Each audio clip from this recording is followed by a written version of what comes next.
Hi friends, ಇವತ್ತು noodles ಮಾಡೋಣ. ಇದು ರೆಸ್ಟೋರೆಂಟ್ ಸ್ಟೈಲಲ್ಲಿ ನೂಡಲ್ಸ್ ಮಾಡ್ತಾಯಿದ್ದೀನಿ. ಇದಕ್ಕೆ ಜಾಸ್ತಿ ಇಂಗ್ರೀಡಿಯೆಂಟ್ ಏನು ಯೂಸ್ ಮಾಡ್ತಾಯಿಲ್ಲ. ರೆಸ್ಟೋರೆಂಟಲ್ಲಿ ಏನು ಯೂಸ್ ಮಾಡಲ್ಲ ಜಾಸ್ತಿ. ಸೊ ಅದಕ್ಕೆ ಆ ರೀತಿ ನೂಡಲ್ಸ್ನ ಇವತ್ತು ಮಾಡ್ತಾಯಿದ್ದೀನಿ. ನಾನು ಈ ರೀತಿ ನೂಡಲ್ಸ್ ಮಾಡಲಿಕ್ಕೆ ಅಕ್ಕಾ ನೂಡಲ್ಸ್ ತೊಗೊಂಡಿದ್ದೀನಿ. ಇದು ಹೆಲ್ತಿಗೆ ಒಳ್ಳೆಯದಿರುತ್ತೆ.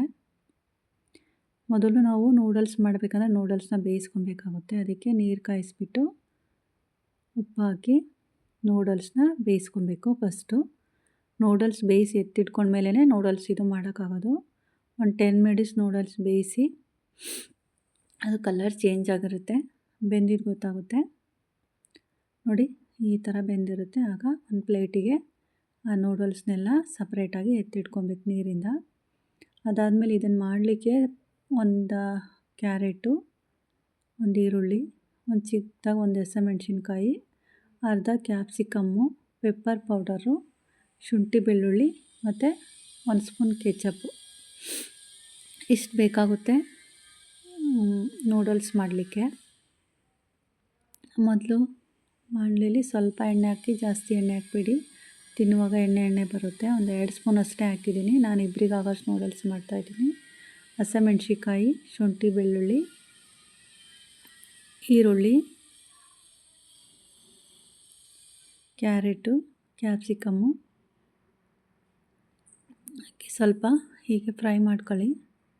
ಸ್ವಲ್ಪ ಈ ಟೈಮಲ್ಲಿ ಸ್ವಲ್ಪ ಉಪ್ಪು ಹಾಕಿ, ನೂಡಲ್ಸ್ ಉಪ್ಪಾಕಿ ಬೇಯಿಸ್ಕೊಂಡಿರ್ತೀವಿ, ಇದಕ್ಕೆ ಮಾತ್ರ ಉಪ್ಪು ಹಾಕಿ ಫ್ರೈಗೆ ಎಷ್ಟು ಬೇಕೋ ಅಷ್ಟು ಉಪ್ಪು ಹಾಕಬೇಕು. ನೂಡಲ್ಸ್ಗೆ ಬೇಯಿಸ್ಕೊಳ್ಳುವಾಗಲೇ ಉಪ್ಪು ಹಾಕಿರ್ತೀವಿ. ಇದೇ ರೀತಿ ಹಾಫ್ ಬಾಯ್ಲ್ವರೆಗೂ ನಾವು ಇದನ್ನು ಇದೇ ರೀತಿ ಫ್ರೈ ಮಾಡ್ಕೊತಾ ಇರಬೇಕು. ಅದಾದಮೇಲೆ ನೂಡಲ್ಸ್ ಹಾಕ್ಕೊಬೇಕು.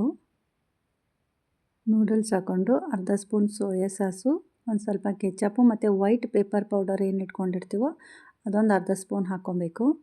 ಹಾಕ್ಕೊಂಬಿಟ್ಟು ಈ ರೀತಿ ಕ್ಲೀನಾಗಿ ಮಾಡಿಕೊಂಡ್ರೆ ನೂಡಲ್ಸ್ ರೆಡಿ ಆಗುತ್ತೆ. ಇದರಲ್ಲಿ ಸ್ಪೈಸಿ ಐಟಮ್ಸ್ ಇರೋದಿಲ್ಲ, ಹಾಗಾಗಿ ಮಕ್ಕಳು ತುಂಬ ಇಷ್ಟಪಡ್ತಾರೆ. ಮತ್ತು ವೆಜಿಟೇಬಲ್ಸ್ ಇರೋದ್ರಿಂದ ಹೆಲ್ತಿಗೆ ಒಳ್ಳೆಯದಿರುತ್ತೆ. ಮನೇಲಿ ಒಂದು ಸಲ ಮಾಡಿ.